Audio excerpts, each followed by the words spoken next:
On va parler d'une mitzvah qui est très importante. Et on va essayer de faire le lien avec Elul Be'ezrat Hashem si on a le temps. On va essayer de contracter le shiur en 40 minutes, ça va être compliqué, mais on va essayer Be'ezrat Hashem. Ok? Et une mitzvah dans la Torah qui est très importante, on l'a vu dans Parashat Vaïtranan, Parashat Akev, c'est la mitzvah de Mezouza. C'est écrit dans 2 endroits dans la Torah. Parashat Vaïtranan, c'est le premier paragraphe de Shema Israël. Le deuxième paragraphe de Shema Israël, il était écrit dans quel parashat il est écrit? Akev. Donc c'est les parashot qui se suivent. Donc Parashat Vaïtranan, c'est le premier paragraphe de Shema Israël, il est écrit Uktaftam al mezuzot betecha visharecha. Donc vous écrirez sur les mezuzot, les linteaux de vos maisons, visharecha et de vos portes. La halacha, on apprend de là que sur le parchemin de la mezouza, il faut écrire les 2 parchemins. Puisque dans le premier paragraphe, Ve'avta, on te dit Uktaftam, tu écriras, qu'est-ce que tu écriras? Ce que je te dis maintenant, quoi? Ve'avta. Ensuite dans Ve'aya, dans Parashat Akev, qu'est-ce qu'il écrit à la fin? Uktaftam al mezuzot betecha visharecha leman irbu yemechem benechem. Donc encore une fois, une deuxième fois, de là on apprend, la Gemara dans Menachot, que on doit écrire les 2 parashiot sur un parchemin. Voilà d'où on apprend ces 2 passages qu'on est sur la mezouza. Il a fait. Maintenant, a priori, qu'est-ce qui est écrit dans la parasha? Urtavtam al mezuzot betecha. C'est quoi mezuzot? C'est du pluriel.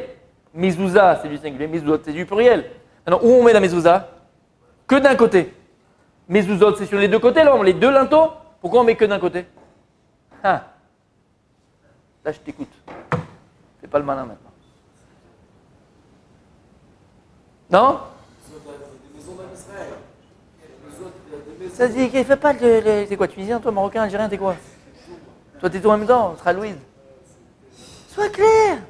Écrit mezuzot, c'est les 2 portes, les 2 côtés de la porte. Mezuzot, c'est les 2 linteaux. Pourquoi on ne met pas des 2 côtés? Ça serait sympa en plus pour les sofrim. Il y a plus d'argent. Non? Pourquoi on met que d'un côté? Alors tu as 2 protections, fils. Tu as 2 antivirus. Tu es hyper tranquille. Hein? Ou t'es nudiste de quoi? T'es nudiste? Je comprends pas. C'est quoi ton histoire là? T'es nudiste de quoi? Tu mets dans la boîte. On la met pas. On ne doit pas la mettre comme ça la mezouza. C'est dans une boîte. Et même si la boîte elle est transparente, il n'y a pas de problème. On apprend ça. On apprend ça par le schéma.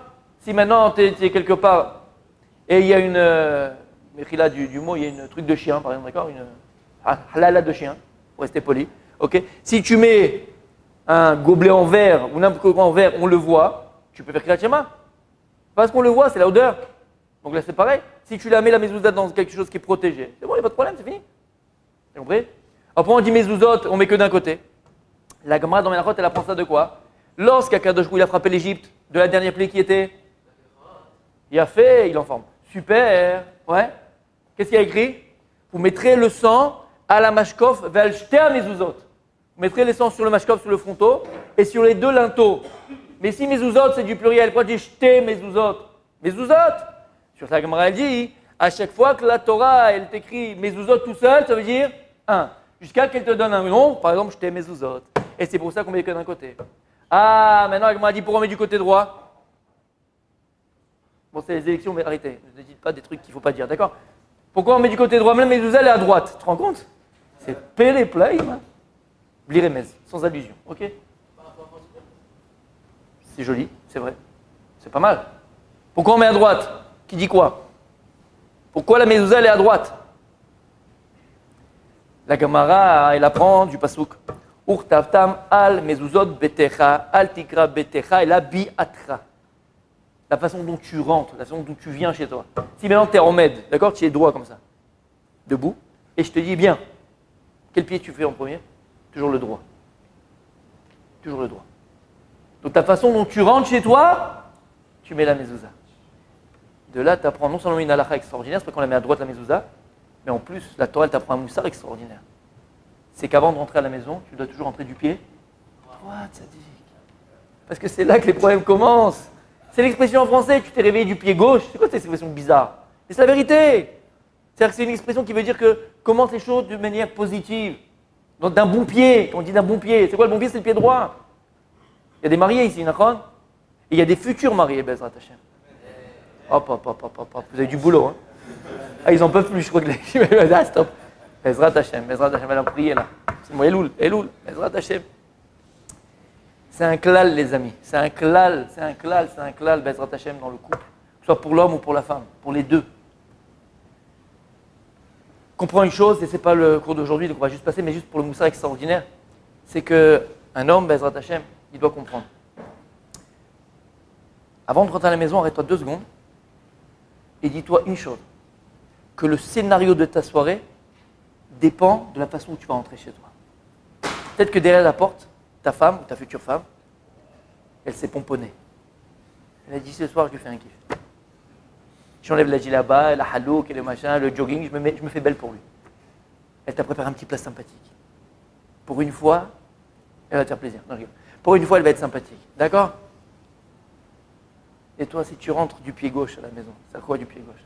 Avec tes problèmes, avec ta lourdeur. Tu prends ta femme pour ton punching ball. Ou le cotel. Tu vas mettre en mentation, tu vas lui parler, tu vas le machin, tu vas truquer, tu vas là. Tu peux gâcher tout le scénario de ta soirée. Elle n'avait pas eu une soirée. T'as des yeux qui brillent, qu'est-ce qui se passe? Les yeux qui brillent, c'est beau. D'accord? Elle avait prévu pour toi une soirée de ouf. Extraordinaire. Tu as tout gâché avec ta lourdeur. La Torah te dit, la mezouza met du côté dans la façon dont tu rentres chez toi. Et tu dois rentrer chez toi, toujours, du pied droit. Laisse tous tes problèmes à l'extérieur. Donc tu rentres dans le principal, le ikar à ikarim de ta vie. Le ikar, c'est pas ce que tu fais à l'extérieur, dans ton travail, dans ton limoud, dans ton machin. Non, c'est pas ça le principal. Le principal, c'est ta maison. Le principal, c'est tes enfants. Le principal, c'est ta femme. Et nous, on fait complètement l'inverse. À l'extérieur, on sourit à tout le monde. On est hyper sympa avec tout le monde. On aide tout le monde. On est le type le plus gentil du monde. Et ta femme, la pauvre, elle ne comprend pas. C'est pas lui, c'est pas possible, c'est pas lui. Elle a raison. Parce que tu as 2 personnalités, une à l'extérieur, une à l'intérieur. Alors c'est vrai. C'est vrai qu'à l'extérieur, quand tu fais plein de choses, on parle de toi. Qu'est-ce qu'il est gentil, qu'est-ce qu'il est sympa, qu'est-ce qu'il est serviable, qu'est-ce qu'il est tzaddik, qu'est-ce qu'il est... Et c'est vrai qu'à la maison, on n'a pas ces mahmaot là. C'est vrai que c'est dur pour une femme de dire merci ou un enfant de dire merci parce que pour eux c'est normal. Et c'est là où il est ton combat tzaddik. Et je fais la parenthèse. Donc de ce halakha là, on apprend quelque chose d'extraordinaire. Donc ça, c'est une voie halachique la mezouza. Et comprenez, on a dit plus d'une fois hein, que dans chaque mitzvot de la Torah, il dit le Zohar HaKadosh, que la Torah, dans les mitzvot de la Torah, il y a razin et razin des razin. Je le dis plus d'une fois, d'accord? Rappelle-toi. C'est quoi razin? C'est le sod, c'est le secret. Et il y a le secret du secret. Razin des razin, le secret des secrets. Quelle différence entre le razin et razin des razin? Le secret des secrets. C'est quoi le sod à Torah? C'est quoi razin de la Torah? C'est quoi le secret de la Torah qui est profondeur? Bien fait. Qu'est-ce que vous dites? Kabbalah. Qu'est-ce que vous dites? Dis le Zohar, c'est quoi razin? C'est la halachot. Pachout. Tfilin, c'est razin. Tfilin, c'est razin. Shabbat, c'est razin. Toutes les mitzvot de la Torah, c'est razin. C'est les secrets de la Torah, les mitzvot. Pourquoi? Parce que si Hachem n'a pas donné maintenant de tfilin, tu aurais fait toi tfilin tout seul? Non. Si Hachem n'a pas donné Shabbat, tu aurais fait Shabbat? Non. Donc en vérité, c'est le secret d'Hachem. Dieu te dévoile ses secrets. Mais il y a razin des razin. Et c'est quoi razin des razin, ça dit? Le secret des secrets, c'est ce que tu as dit. Ça, c'est pnimiout de la mitzvah. C'est rien fait. C'est vrai que Dieu donne ce secret-là extraordinaire. C'est la mitzvah que Dieu te donne. Mais tu as le secret du secret. C'est le pourquoi de la mitzvah. Et c'est ce qu'on va essayer de voir ensemble, Bezrat Hashem, sur la mitzvah de la mezouza et la relier à Elul Bezrat Hashem avec un Bnei Issachar extraordinaire, magnifique, Ivry Villemort et même Lévi. Bon.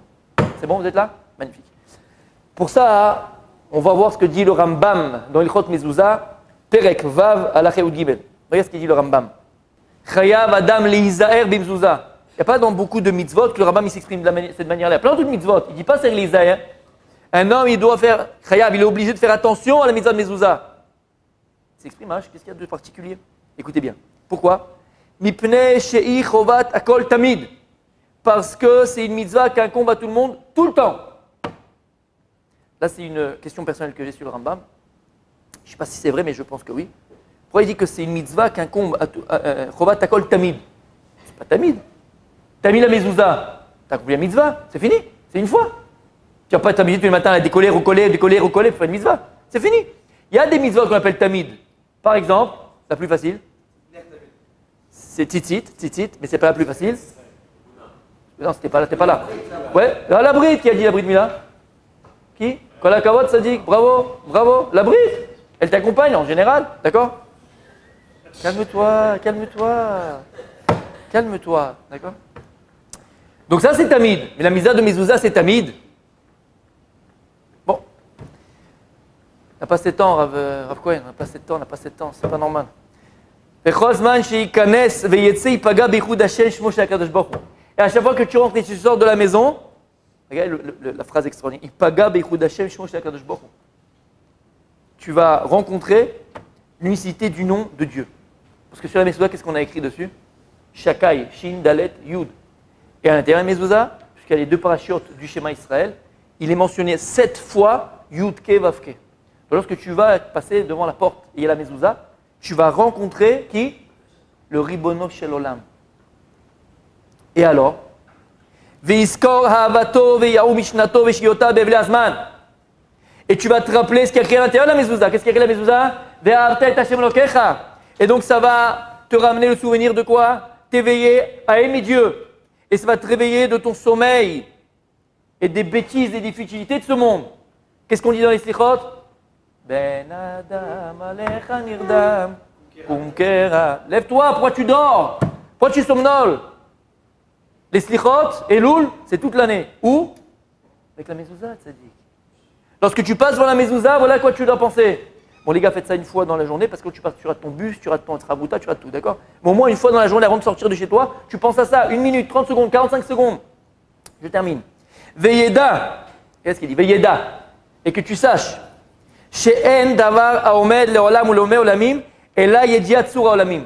Et pour que tu saches qu'il n'y reste rien de ce monde-là après 120 ans, une seule chose. Qu'est-ce qui reste? Tu as dit la connaissance? Le savoir de Dieu. Le savoir de Dieu. Il dit Veyeda. Yediat tsur olamim. Yediat tsur olamim. Là, je vous pose la question. Les amis, d'après vous, quelle différence entre la connaissance et le savoir? Est-ce que c'est la même chose d'après vous? Quelle différence entre la connaissance et le savoir? Qui dit quoi? La connaissance? Sirli? Moi, jusqu'à présent, je pensais avec ma tête. Le savoir, il est dans la tête, le savoir. Je sais. C'est pas mon genou qui sait, c'est ma tête. Je fais exprès de te piquer. Hein. C'est comme le citron, il faut le presser pour faire du jus. Alors, connaître. C'est quoi connaître? Et c'est quoi savoir? C'est pareil, c'est autour d'avoir, c'est la même chose? Nous, qu'est-ce que vous dites? On se réveille. Quelle différence entre connaissance et savoir? Écoutez bien, vous étiez à l'école? Bien fait. Lorsque tu révisais ton histoire géo, qu'est-ce que tu faisais? Tu emmagasinais des connaissances. Pourquoi? Pour une bonne note pour le bac. Connaître, c'est pas savoir. Tu peux faire de la médecine, tu connais. Tu peux apprendre comment la fusée Ariane marche, tu connais. Connaissances sont emmagasiner les connaissances. C'est ce que dit le Chavetz Chaim dans Mishnah Berurah. Il définit c'est quoi un Talmid Chacham. On parle de Chacham, de Chokhmah, de connaissance. C'est quoi un Talmid Chacham? C'est quelqu'un à qui tu poses une question et il sait te répondre. Tu poses tout de suite. C'est ça voilà, il sait. Ça, c'est la connaissance, il ne sait pas, pardon. Il connaît. Il y a du Chomer, mathématiques, l'Avdil, géographie, l'Avdil, Torah, et il connaît, hop, tout de suite. Ça, c'est là-bas dans le Psachim. Ça, c'est là-bas dans le machin. Ça, c'est là-bas. Il connaît. Mais attends, ça ne veut pas dire qu'il sait. C'est quoi savoir, tzadik? Savoir, c'est vivre sa connaissance. Savoir, c'est vivre sa connaissance. Tu peux connaître, mais pas savoir. Savoir, c'est vivre ce que tu as appris. Et d'ailleurs, à partir du moment où tu vis ce que tu dis ou ce que tu connais, alors tu peux le transmettre. En fait, tant que tu ne le vis pas toi, tant que tu ne le sais pas toi, tu ne veux pas le transmettre. C'est clair? Bien fait. Dit ici le Rambam, la date est Hachem. Par exemple, il a écrit que lorsque Adam Arishon, il s'est uni avec Rava, qu'est-ce qu'elle dit la Torah? Ve Adam yada et Rava. Non, c'est physique. Il n'a pas su, c'est Rava. On te parle d'ici, ils sont partis ensemble, physiquement. Oui, parce qu'on veut te dire c'est quoi un couple? Ça passe par les corps, mais en vérité, ça termine par l'esprit. Yada et Rava, c'est qu'il a fait un avec Rava. Donc la da'at, c'est faire un avec la chose qu'on connaît. Et à partir du moment où tu fais un avec la chose que tu connais, tu la sais et donc tu la vis. Donc tant que tu ne vis pas ce que tu connais, tu ne sais pas. Raconte pas de blague. Non mais je le savais. Non, tu ne savais pas, la preuve, tu n'as pas fait. Tu connaissais, mais tu ne sais pas. Savoir, c'est vivre ce que tu connais. C'est bon? Écoutez bien maintenant. Dit le Rav Dessler quelque chose d'extraordinaire. N'oubliez jamais, c'est une chanson. N'oubliez jamais. Après 120 ans, qu'est-ce qui reste de l'homme? Qu'est-ce qui reste de nous? Qu'est-ce qui reste de nous? Pas qu'est-ce qui reste de nous sur Terre. Qu'est-ce qui reste que de nous qu'on n'est plus au niveau de la matière? De nous. Pas qu'est-ce qu'on a laissé ici. Il reste? C'est quoi, tu crois pas au Lamaba? Alors je te dis, et après 120 ans, il reste bien quelque chose de nous. Nous, il y a le Lamaba, il y a des choses, qu'est-ce qui reste de nous? Qu'est-ce qui reste de toi après 120 ans? Tout ce qu'on a su. Il a fait le savoir, il a fait. Regardez ce que dit Rav Dessler, écoutez bien. Et c'est extraordinaire, c'est un yesod d'Atsoum pour la vie. Dit le Rav Dessler, après 120 ans, qu'est-ce qui reste de toi? Qu'est-ce qui reste de nous? Notre conscience, notre savoir, notre conscience. Notre conscience. C'est quoi la conscience? Et il dit le Rav Dessler, un rachat, un impie. Quelqu'un qui, toute sa vie, lui, il a plus laissé son corps, il a plus donné à son corps, il a plus été vers les choses éphémères, il a été plus été vers la matière, il a été avec les femmes, il a été avec les machins, il a été mangé, c'est le corps. Et lui, toute sa vie, il a donné au corps. Et toute sa vie, pour lui, principal, c'était le corps. Après 120 ans, qu'est-ce qui reste de nous, on a dit? Notre conscience. C'est-à-dire que cette conscience-là de la personne, elle reste après 120 ans. Et lui, cette conscience qu'il avait de la vie, du monde et de son vécu, c'était une conscience qui était tout le temps, en rapport avec la matière, puisqu'elle était en rapport avec le temps, avec le corps, pardon. Après ces 20 ans, c'est ce qui reste de lui. Dit le Rav Dessler, c'est comme un type. Imaginez, il a couru pendant 50 km dans le Sahara, sans eau, sans rien. À un moment donné, il est assoiffé, il va mourir, le gars. Il va mourir de soif. Il va mourir, il n'a pas bu, ça fait 45 degrés, il meurt. Et là, tout d'un coup, il arrive, il voit une grosse jerrycan avec à l'intérieur du coca, de l'eau, ce que tu veux, de l'eau fraîche comme ça, c'est quand elle tombe là avec le... Comme dans la pub, là, tu vois le truc? Et l'eau qui coule et tout, le gars, il arrive, il court. Tout d'un coup, on l'arrête, on l'attache à un poteau et on le met à 2 mm de l'eau qui coule. Avec la bouche qui est bloquée, il peut pas boire. Qu'est-ce qu'il fait? Il meurt. Il a envie de boire et il ne peut pas boire. Il dit le Rav Dessler, écoutez bien, c'est ça le Gehinam. Vous entendez parler du Gehinam une fois? Il faut juste entendre parler, il ne faut pas penser à y aller. D'accord? Le Gehinam, il dit Rav Dessler, c'est ça. C'est qu'en réalité, la personne, toute sa vie, elle a été à l'appel du corps, elle a donné pour le corps, mais là-haut, il n'y a plus de corps. Donc c'est une personne, après 120 ans, qui aura toute cette conscience de la vie. Donc il aura toujours l'envie des plaisirs, des désirs, des passions, il ne pourra jamais les assouvir et les accomplir. C'est comme le type qui est devant l'eau comme ça, il ne peut pas, elle no gouffre, il ne peut pas. C'est le Gehinam, c'est la plus grande souffrance qu'un homme il peut. Mais l'éternel, c'est là. Et il dit, c'est ça le tzaddik, au contraire. Quelqu'un, au contraire, qui a vécu cette vie-là avec son corps. Mais simplement, le corps, il était secondaire à l'essentiel. Il s'est donné dans ce monde-là. Torah, mitzvot, sa femme, ses enfants, il s'est occupé, il a fait du chesed, il était dans le vrai, il était dans l'essentiel. La conscience qu'il a eue de Dieu, c'est celle qu'il aura là-bas. Et c'est ce qui est écrit dans les Sfarim Akdoshim. Nehenim miziv ashrina. On va profiter comme ça de la shrina d'Hachem. Pourquoi? Parce que la conscience que tu as eue de Dieu là-bas, d'ici, alors elle va se multiplier encore là-bas. Et encore. Et Dieu va encore te dévoiler. Et il dit, c'est ça le Gan Eden. C'est ça le Gan Eden. Pas plus et pas moins. C'est clair? Il a fait mes autres. Donc il dit le Rambam, Veyeda she'en davar omed leolam olam olamim, et là yediat sur olamim. Ou miyad. Et tout de suite, tous les jours, quand tu fais ça, tu mets la main sur le mezouza tous les jours et tu fais ça, tout de suite, tu reviens à ton date, tu reviens à un esprit vrai et à une yashrout et tu reviens et tu fais quoi en vérité? Tu fais tchouva. Donc le mois des loups, c'est tous les jours quand tu mets la main sur le mezouza. Tchouva, c'est tous les jours quand tu mets la main sur le mezouza. Amrou chachamim arishonim. Ils ont dit les chachamim. Kol mi sheyesh lo tfilin berosho bizro'o vetzitzit bebigdo ou mezouza bepitro burzak ou shloecheta. Quelqu'un qui a sur lui 4 tzitzit, quelqu'un qui a la tefilin sur le bras, quelqu'un qui a la tefilin sur la tête, et quelqu'un qui a la mezouza sur la porte de la maison, et il sort de la maison, chazaka, que cette journée-là, tu ne fauteras pas. Tu as toujours libre arbitre, mais il y a une chazaka, tu as une protection particulière qui fait que tu ne fauteras pas. Et la question, elle est, comment ça marche? Pourquoi c'est comme ça? C'est bizarre, non? Parce que tu as la mezouza, tu as les tzitzit, tu as les machins. Dis les chachamim, en vérité, lorsqu'une personne elle accomplit une mitzvah, qu'est-ce que tu fais? Chaque mitzvah qu'on accomplit, ou l'inverse, malheureusement, qu'est-ce qu'on fait? Il y a fait. On crée un malach. Donc, ce malach que tu as créé, c'est un malach qui vient ici, qui est mélitz, qui est shomer alecha. Maintenant, quand tu as ces mitzvot qui sont les 4 tzitzit, 4, les 2 tfilin, ça fait 2, ça fait combien en tout? 6. Et la mezouza, ça fait combien? 7. On a 7 malachim autour de nous qui nous protègent. Ils nous protègent de quoi? C'est quoi le chet? C'est quoi le chet? C'est l'Yetzerara. Le Yetzerara, il est à la porte de la maison, il attend la personne tous les jours pour te mettre des baffes, Il va te faire passer une petite secrétaire, comme il faut. Il va te faire voir des trucs que tu ne dois pas voir, t'entends des choses que tu ne veux pas entendre, et ainsi de suite. Il va te préparer une bonne meshouya pour la journée. À toi maintenant d'être assez fort pour être migaber sur ça. Si tu as cette mitzvot, tu es protégé du Yetzer Hara. La question qu'il a, et ça lui brûle les lèvres, je lui dis à sa place, quel rapport? Pourquoi est-ce que j'ai cette mitzvot-là alors vous savez, ça va me protéger du Yetzer Hara? Quel rapport? Non? Écoutez bien. Le Satan, le Yetzer Hara, dit le Baal HaTurim qu'il a 7 kochot. Où on voit qu'il a 7 kochot, le Baal HaTurim il est dans Parashat Vaishlach. Lorsque Yaakov il va se prosterner devant Esav, Esav vient avec 400 hommes, il veut le tuer, et là Yaakov tout d'un coup, il se prosterne 5 fois. Et après, il l'embrasse, il fait bisous, il lui fait chouchou. Comment c'est possible? Tu voulais le tuer, qu'est-ce qui s'est passé?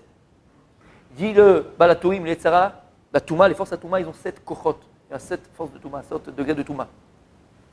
Lorsqu'il s'est prosterné, cette fois Yaakov devant Esav, il a réussi à briser les 7 écrans de Touma, les 7 forces de Touma qui existaient en Esav. Et là, Esav il est devenu bon, Bémet, parce qu'il restait que le bon, que le bien de lui. Alors il a embrassé son frère Yaakov. C'est pour ça que Yehoshua, lorsqu'il va faire la guerre contre Jéricho, la ville de Jéricho, ils vont tourner combien de fois? 7 fois. Pour enlever la Touma de Jéricho et pouvoir conquérir la ville. C'est pour ça que, où on voit encore le chiffre 7, quand tu mets les tefilines, on fait 7 tours de tefilines. Ça, c'est racine des racines. Pourquoi tu fais 7 tours de tefilines? Pourquoi on ne fait pas 4? Pourquoi tu ne fais pas 8? Pourquoi tu as 10? Pourquoi tu as 2? Pourquoi 7? Parce que dit la Gemara dans cette brachot, Ve'ahavta et Hashem lokara bechol levavecha. Pourquoi il n'y a pas écrit libecha, ton cœur? Levavecha, tes cœurs. Parce qu'on te dit que Yetzer Hatov et Yetzer Hara. Tu dois aimer à Dieu avec ton Yetzer Hara et ton Yetzer Hatov. On fera un cours que sur ça une fois, mais ça veut dire quoi? Que tu dois aimer Dieu avec ton corps et avec ton âme. Même le corps, il est dans la Avodat Hashem. Avec ton corps et avec ton âme. Ah, dit le Baal HaTanya, qui est le Admour HaZaken, le premier fondateur de la Chassidut Chabad, il explique dans le Tanya, Bechol levavecha she'etzerecha. C'est-à-dire que le Mishkan des Yetzarim, il est dans le cœur. Le Yetzer Hatov, il est à droite du cœur. Le Yetzer Hara, il est à gauche du cœur. Alors qu'est-ce qu'on fait? On va faire 7 tours. Pourquoi? Pour annuler, pour emprisonner les 7 kochot du Yetzer Hara. Voilà quand tu lui pensais tous les matins. Pour être protégé, pour être tranquille dans ton limoud, tranquille dans ta vie, tranquille avec ta femme, tranquille avec tes enfants. Par exemple, ceux qui se sont mariés, et Bezrat Hashem, vous allez tous vous marier. Amen. Voilà. Il y a, c'est un milagre dans la Chassidut, mais c'est très bien de le faire. La femme et la Kala, elle tourne 7 fois. Le premier pshat, c'est parce que tu dois comprendre, on dit au Khatan, en fait, en remez, elle va te faire tourner la tête. Tu as encore le moyen de te barrer. Mais personne ne comprend jusqu'à présent parce que tout le monde reste, on termine la choupa. En tout cas, d'accord? En tout cas, là on a compris. Pourquoi? Parce que c'est quoi ici qui se passe? La première faute, à cause duquel la mort elle était écrite dans le monde, c'est à cause de Chava qui a écouté le serpent et qui a donné à Adam Arishon, ça a amené la mort. Donc qu'est-ce que ça a amené en plus? C'est que l'Yetzer Hara, à la base, il était à l'extérieur de l'homme, l'homme il était que bon, et maintenant l'Yetzer Hara il est rentré à l'homme, sauf que maintenant on a une méchouée en nous, c'est que des fois tu fais une fila de Baba Salé, waouh, tu étais au cotel, on dirait qu'est-ce que tu as fait, c'est vrai, tu étais sincère, et en sortant du cotel, tu as sifflé 4 filles qui sont passées. Qu'est-ce que tu fais? Qu'est-ce que tu as fait? Tu étais à la maison d'Hachem, tu as fait une fila de ouf. Pourquoi? Dit le Rachon Levitch, parce que le Tov et le Ra, l'or et le Chocher, il est Bouvia, il est mélangé en nous. Des fois on est bon, des fois on n'est pas bon, instantanément. Parce que l'Yetzer Hara il est entré en nous. À cause de qui? De la femme, Chava, qui a fait donner à manger à l'homme, le Etz Ada Tov Vara. Qu'est-ce qu'elle fait la femme? Elle tourne autour de l'homme. Parce que lorsque le Nachash, le premier serpent, c'est l'Yetzer Hara, le Nachash Kadmoni, lorsqu'un serpent, il veut tuer sa proie, manger sa proie, qu'est-ce qu'il fait? Il l'enroule. Pareil. Le Yetzer Hara, le Satan, il a enroulé l'homme. Il nous a enroulé. On ne peut pas faire ce qu'on veut, entre guillemets. Il nous fait croire qu'on ne peut pas faire ce que l'on veut, on peut faire les bons choix. Qu'est-ce qu'elle fait la femme, qui est responsable de cela? Elle tourne autour de nous et qui va elle nous déroule le serpent, le Satan, et ça 7 fois. Maintenant, on va faire une maison Bezrachem de Torah et de mitzvot. Bait Ne'eman Be Israël. Elle est belle la Torah. Hein? Ah, elle est belle, elle est belle, elle est belle. Magnifique.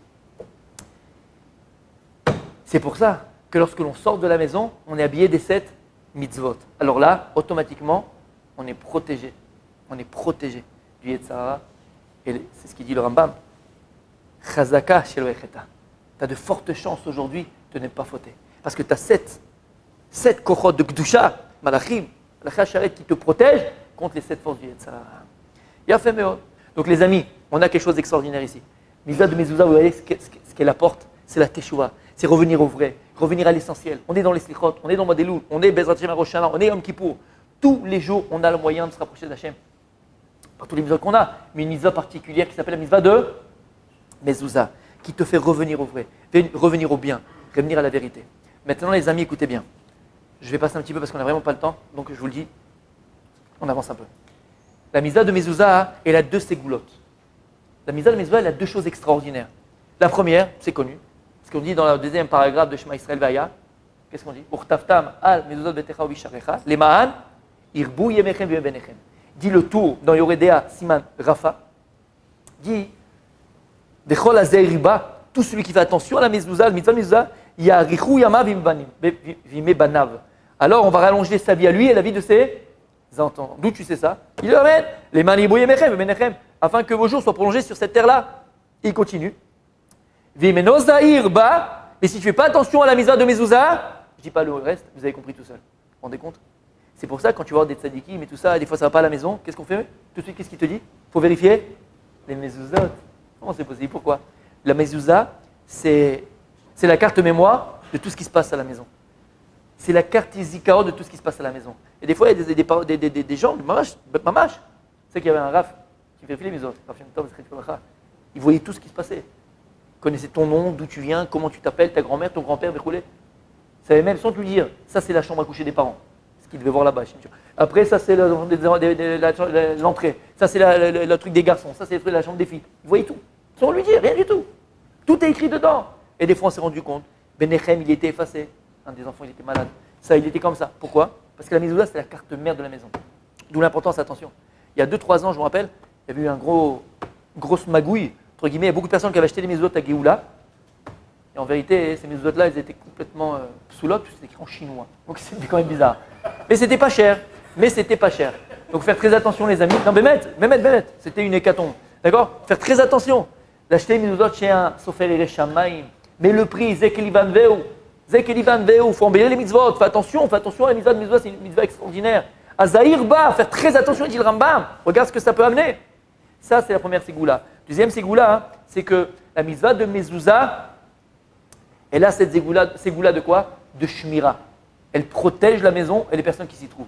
C'est ça que sur la mezouza, qu'est-ce qu'on écrit comme nom de Dieu, tzadik? Shin, Dalet, Yud. Tu sais pourquoi? Écoute bien pourquoi.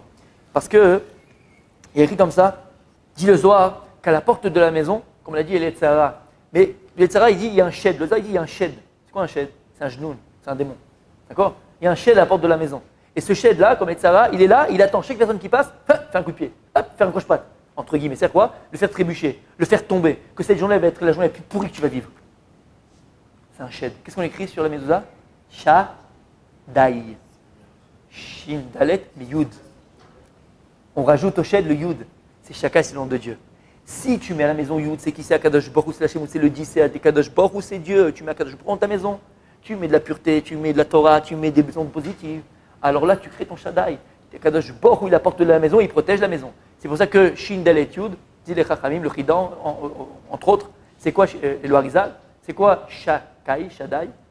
Shomer Daltot Israël. Akadosh Baruch Hu, il garde et il protège les portes du Ham Israël. Donc la mitzvah de la mezouza, non seulement elle amène la Richut Yamim, mais en plus, elle protège les personnes qui s'y trouvent. Il a fait Meot.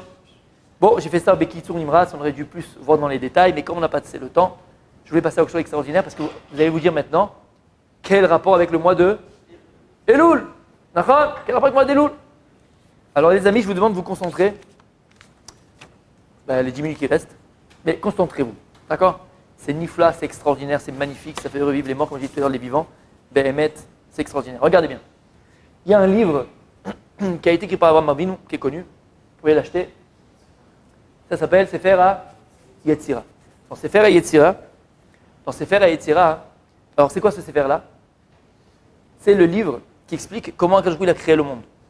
Pour juste comprendre ce que ça veut dire, lorsque Yosef Hatzadik ramenait à Yaakov son père, tu sais papa, tes enfants, ils mangent des verminacha, il faut pas la shrita avant, pourquoi il se trompait? C'est quoi l'erreur qu'il a fait?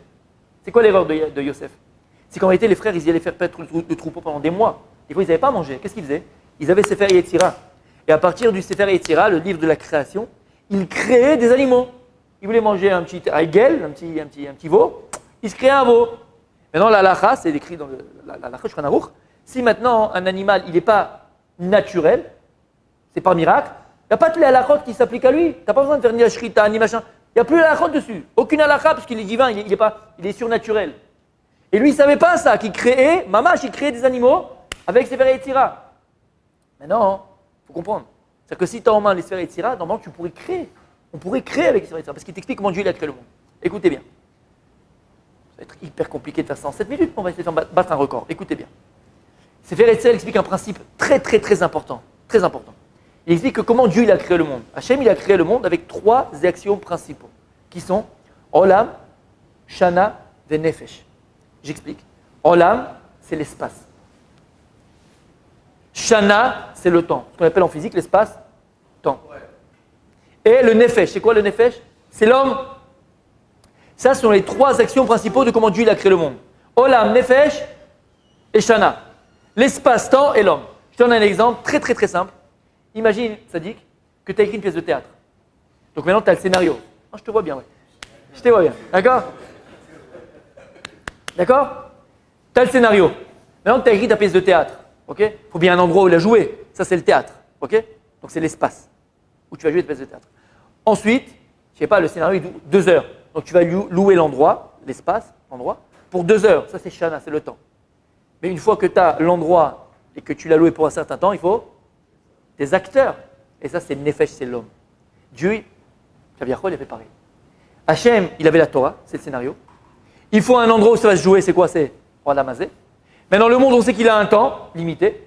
6 000 maximum le Mashiach. 6 000 à 7 000, c'est Yemot HaMashiach, tout est beau, tout est rose. 7 000, 8 000, il n'y a que Dieu, après c'est fini. Donc le temps, il a une limite. Et il faut des acteurs. C'est qui l'acteur? C'est nous, c'est Adam, c'est nous, Israël, le monde, les humains. Il a fait mort. Vous avez compris le principe? Il a fait mort. Maintenant, Shana, c'est quoi on a dit? C'est le temps. Le temps, c'est une création. Dieu, il a créé le temps. On voit ça, Parashat Bo. Quand je vous donne mes premières mitzvahs en Israël, c'est la mitzvah de Rosh Chodesh. Le Sforno, regarde sur place, qu'est-ce qu'il dit Sforno? C'est un Sforno, n'oublie jamais.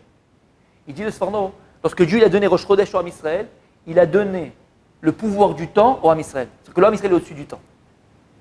C'est pas qu'on dit que En Mazal, l'Israël. Parce que c'est nous-mêmes, c'est nous-mêmes, entre guillemets, le Mazal. Parce que c'est nous-mêmes qui faisons que le monde, il arrive où il doit arriver. C'est nous-mêmes. La preuve, combien il y a de mois dans l'année? 12. Pourquoi 12? Fais-moi 6.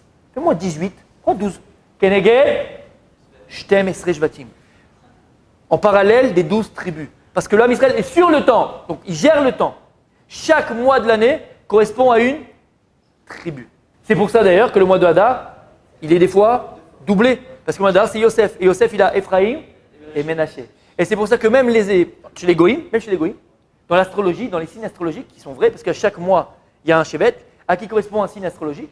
Écoutez bien, le mois de Hadar, il se dédouble entre Ephraïm et Ménaché. C'est le seul signe de tous les signes astrologiques où il y a 2 quand tu les dessines. Dans tous les pays du monde, c'est les poissons. Par exemple, le taureau, il y a un taureau, d'accord, dans le signe. Quand tu vois, c'est un taureau, on ne dit pas 2. Gémeaux, c'est normal parce que c'est 2, c'est le signe qui est comme ça. Et tout le reste, on ne fait pas 2. Capricorne, il y a 1, il n'y a pas 2, d'accord?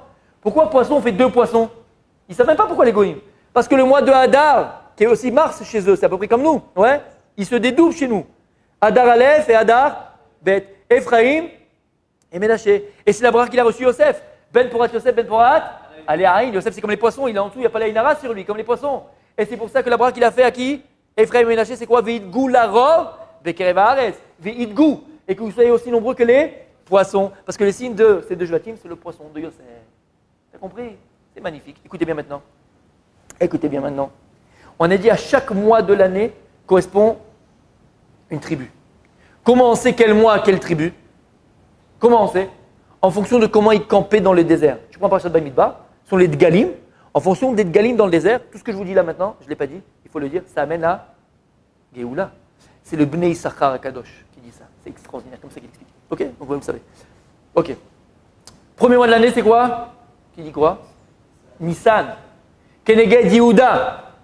Deuxième mois de l'année, c'est Iyar. Keneged Issachar. Deuxième mois de l'année, c'est, troisième mois, Sivan. Keneged Zvulun. Quatrième mois, Tammuz. Keneged Reuven. Cinquième, Av. Keneged Shimon. Elul Gad. Donc Tammuz, c'est Reuven. Av, c'est Shimon. Et Elul, c'est Gad. C'est bon jusque-là? Ça, c'est dans l'année, dans Shana. Mais dans Nefesh, c'est quoi Nefesh? C'est quoi Nefesh? Chaque mois de l'année correspond donc une tribu, un signe astrologique. Et Akadosh Baruch Hu, dans l'homme lui-même, il va créer les 5 sens et les organes principaux. Chaque mois que Dieu va créer, il va faire correspondre non seulement un sens, d'accord, un sens, mais aussi les organes principaux. Et dit le Sefer Yetzira que le mois de Tammuz Kérouven, Dieu va créer la Reïa, Dieu va créer la vue. Dans le mois de Av, qui est le mois de Shimon, Dieu va créer la Shmiya, l'ouïe. Dans le mois de Elul, Dieu va créer la Asiya. C'est quoi la Asiya? C'est l'action. D'ailleurs, le mois de Tammuz, le 29 Sivan, et donc tout le mois de Tammuz jusqu'à Tisha B'Av, les explorateurs sont partis explorer la terre d'Israël. Et qu'est-ce qu'ils ont fait en terre d'Israël? Ils ont exploré avec leurs yeux. Avec quoi ils ont fauté? Avec les yeux, avec la Reïa. On a abîmé la Reïa. Au mois de Av, ils sont revenus et ils ont dit la terre d'Israël, elle est mauvaise, elle est tati, elle est tachimichement, elle est pas bien, elle est tata. Dit Batamara, qu'est-ce qu'on a fait nous? On a entendu. C'est la Shmiya. Réhouven, pourquoi Réhouven? Mois de Tammuz, la Reïa. Qu'est-ce qu'elle a dit là quand elle est Réhouven?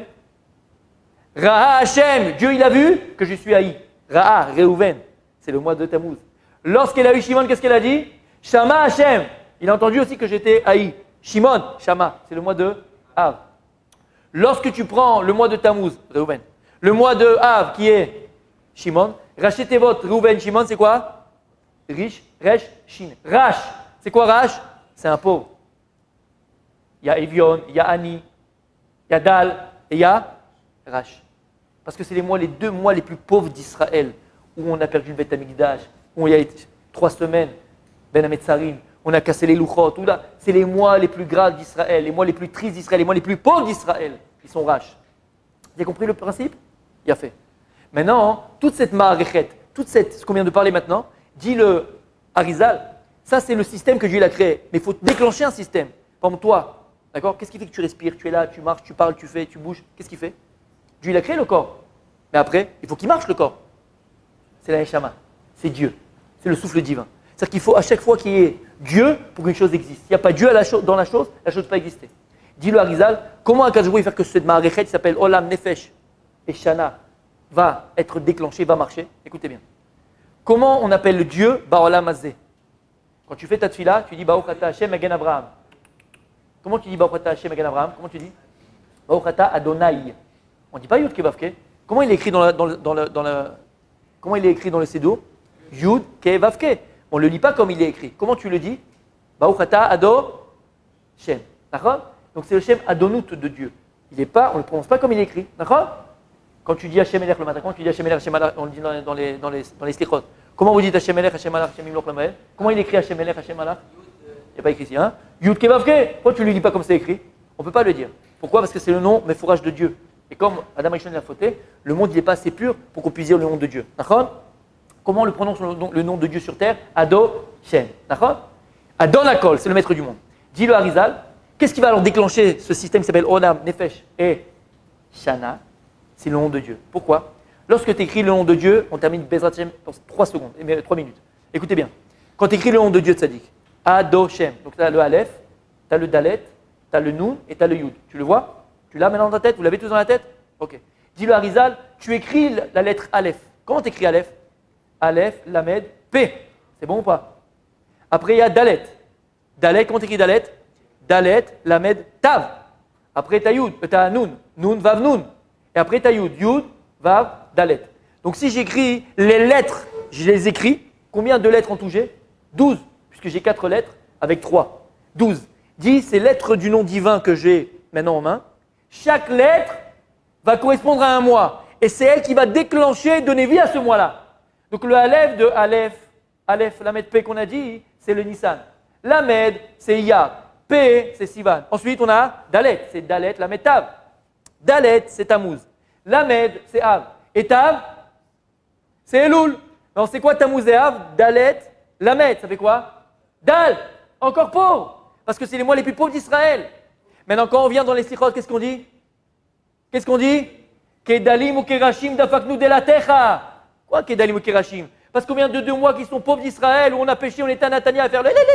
Oui, avec les yeux et avec la Shmia, c'est les mois où tu fautes le plus, t'as dit, que tu vois ce qu'il ne faut pas voir. Kerashim ou Kedalim, Dafaknu, de la Techa. C'est quoi Delet? Dalet, c'est Tammuz, on a dit. Lamed, c'est Av, et le Tav, c'est Elul. Elul, c'est lui qui crée la Delet. C'est lui qui crée la porte pour revenir vers Kadosh Baruch Hu. Vous avez entendu? Kerashim ou Kedalim, Dafaknu, de la Techa. On sort de Tammuz, on sort de Av au mois de Elul. Elul, c'est la porte de la Teshuvah. De la Techa, Tuchim les Kabel, Shavim. Tes portes, elles sont ouvertes au mois de Elul parce que c'est Delet. On parle de Elul les deux. On parle de Tammuz et de Av, on arrive à Elul. Vous avez compris? Si on a compris ce principe, les amis, je termine avec ça, Mamash. Quel rapport avec la Mezouza? Vous m'avez dit, Nachon? Écoutez bien. Il y a écrit dans Parashat Vaïtranan. Il y a écrit Vaïtranan el Hashem. Écoutez bien, c'est extraordinaire, c'est magnifique. Vaïtranan el Hashem, Baetaï, il est mort. Il y a écrit, Moshe Rabbeinu, il a prié Hashem pour entrer dans Israël, Baetaï. Rashi, vous l'avez vu, Rashi sur place? Quand est-ce que Moshe il a prié Dieu? C'est quoi Baetaï à ce moment-là, à cet instant-là? C'est quoi Baetaï? Rashi dit c'était en Elul. D'où il sait que Rashi c'était en Elul? Il dit que c'est en Elul, Rashi. Regarde, Rashi, il dit c'est en Elul. Et il dit c'est quand? C'est lorsqu'il a fait la guerre contre le Og et Sichon.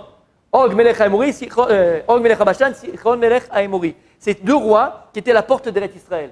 Et c'est quoi ces deux rois-là? En vérité, ces deux rois-là, ils empêchaient toute Gdusha de pénétrer Eretz Israël. C'est eux qui protégeaient, entre guillemets, la Touma d'Eretz Kenaan.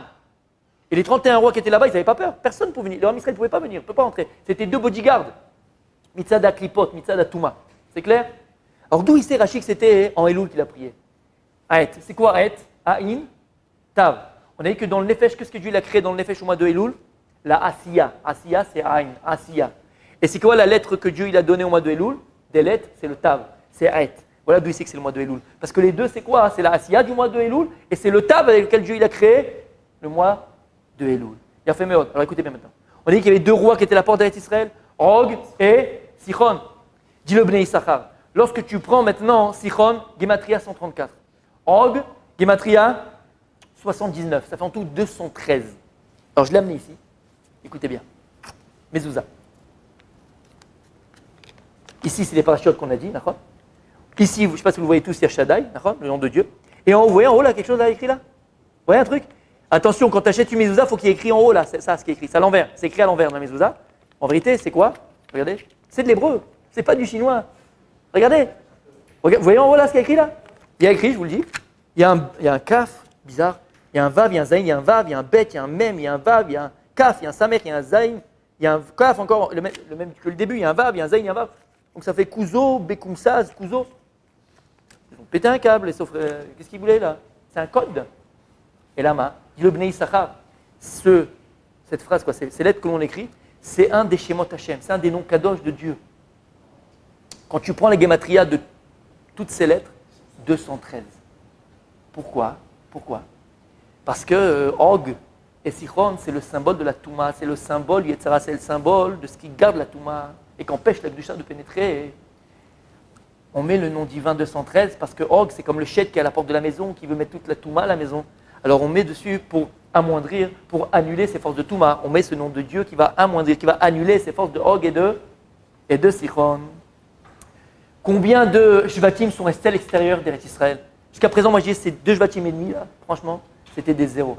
Non? Vous n'avez pas honte de rentrer en Eretz Israël, Nathania à la plage, tu veux pas ça? Tu veux pas? Pourquoi tu restes là-bas? C'est comme ça qu'on les voit, on tous. C'était qui? Gad, Reuven et Khatsi, Shevet Menaché.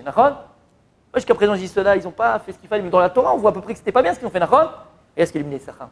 Il dit au Bnei Issachar, les noms de Dieu qui est Yud Ke Vav Ke, il peut se permuter de 12 manières différentes. Puisque le He, il est 2 fois dans le mot. Donc, mathématiquement parlant, tu as 12 permutations du nom divin. Tu peux écrire Yud Ke Vav Ke, tu peux écrire aussi Yud He He Vav, tu peux écrire Vav He He Yud. 12 permutations. Dis le Harizal que les différentes permutations du les 12 différentes permutations du de Dieu correspondent aux 12 tribus. Chaque tribu, elle a un nom divin qui lui correspond. C'est clair? Alors, combien de Shvatim sont restés de l'autre côté du Jourdain? Combien? 2 et demi. 2 et demi. Gad, Reuven, Khatsi, Shevet, Menaché. Gad, nom divin, c'est 26. Toujours le même, d'accord? Même si la permutation est différente, c'est. Reuven, c'est encore 26. Et Khatsi, Shevet, Menaché, c'est combien? 13. 26 et 26 plus 13. 26, 26, 52 plus 13. 65. 65 vers le mérique de Mezouza. Pourquoi ils sont restés à l'extérieur? Parce qu'ils ont pris la place de Og et de Sichon, ils vont être la mezouza d'Eretz Israël. C'est par ces deux Shvatim-là que la Gdusha va rentrer en Eretz Israël. Voilà pourquoi ils sont restés. Ils ne sont pas parce qu'ils voulaient pour leur troupeau, ça c'est de la blague. Ils sont restés pour être la mezouza du Ham Israël, parce qu'il faut une mezouza pour la Gdusha, pour protéger Eretz Israël. Eux, c'était la protection d'Eretz Israël, c'était la mezouza d'Eretz Israël. Et à toute porte, il fait une mezouza. Lorsque tu fais la tfila, on rajoute une petite phrase. Adonai sefatay tiftar fi yagid tilatecha. La Gemara dit que ça ne fait pas partie du Shmona Esrei. Après, tu le rajoutes. Parce que là, lorsqu'on arrive dans le Shmona Esrei, on rentre par la porte, on rentre dans le palais du roi. Et quand tu rentres dans un palais, tu passes par la porte, Sadik. Tu ne veux pas comme ça rentrer comme tu veux. Donc il faut une mezouza. Il faut une mezouza, ta tfila. Le Shem Adonai, Gematria, 65. C'est la mezouza de ta prière. Si tu veux rentrer et prier devant Kadosh Baruch Hu, il faut que tu aies la mezouza à la porte. C'est quoi? C'est le nom de Dieu. Alors Elul, comment on l'appelle? Tammuz, Av, Elul, Delet. Parce que c'est Elul juste avant Tishri, juste avant le début de l'année, juste avant de rentrer dans la nouvelle année. Et à chaque rentrée, à chaque porte, il faut une mezouza. Écoutez bien les amis, Elul, c'est la mezouza de toute l'année. Maintenant, à toi d'écrire le parchemin, à toi d'écrire ce qu'il y a à l'intérieur. Tu vas au slichot, tu te prends sur toi, tu travailles tes midot, tu étudies un peu plus. Mais tu répares ce que tu dois réparer. Le signe du zodiaque, c'est Betula, c'est vierge. On est sur une passe vierge. Non, tu vas réécrire Bezrat Hashem ta nouvelle année. La mezouza de la porte de ton année à toi personnelle, tu vas l'écrire en mois de Elul. Bezrat Hashem.